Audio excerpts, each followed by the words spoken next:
আমার তাকে দেওয়ার মতো কিছুই নেই। তার জন্মদিনে দামি কোনো গিফটও দিতে পারি না।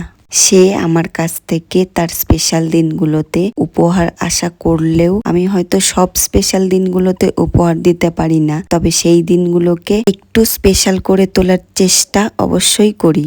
আমার বলতে তো কিছুই নেই, যা কিছু সবই তার। শুধু ভালোবাসা ও যত্ন ছাড়া আর কিছুই নেই আমার কাছে তাকে দেবার। তো হ্যালো এভরিওয়ান, কি অবস্থা আপনাদের, মানে কেমন আছেন আপনারা? আশা করছি অবশ্যই ভালো এবং সুস্থ আছেন। ছোট্ট মেয়ে তার বাবাকে একটা গিফট দিয়েছেন, আর বাবাও খুব খুশি করে সেই গিফটটা পরেও নিয়েছেন।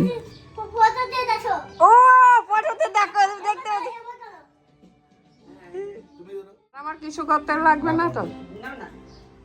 Happy birthday to you, happy birthday to you, happy birthday to you.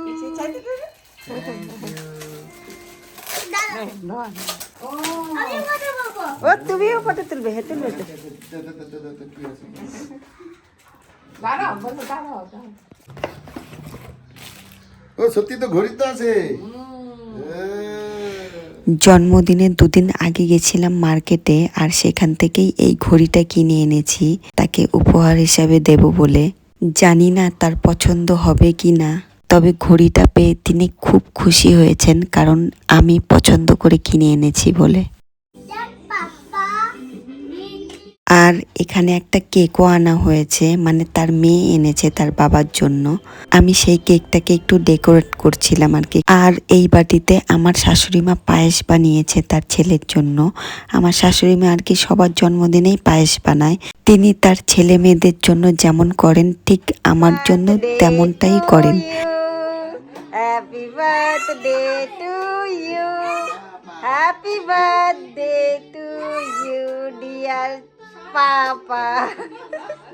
এই ব্লগটা আজকে পোস্ট করছি, তার মানে এই নয় যে জন্মদিনটা আজই, কারণ জন্মদিনটা ছিল কিছুদিন আগে।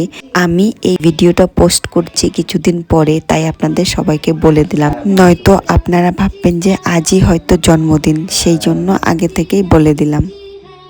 তুমি তো পাপাকে খাওয়াও। তুমি জানে খাওয়া আমার। হ্যাঁ, বাহ বাহ বাহ।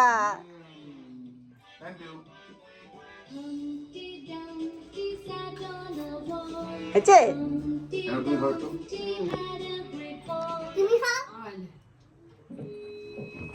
দাও ওটা। না খা। না ওটা দাও না।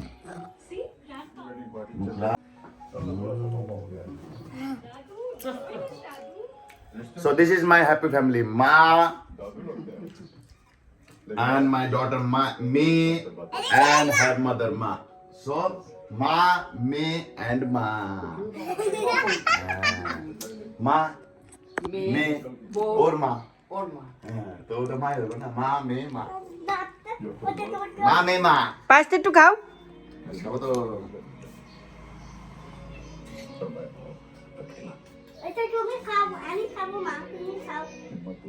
তুমি কি কেকটা খাবে?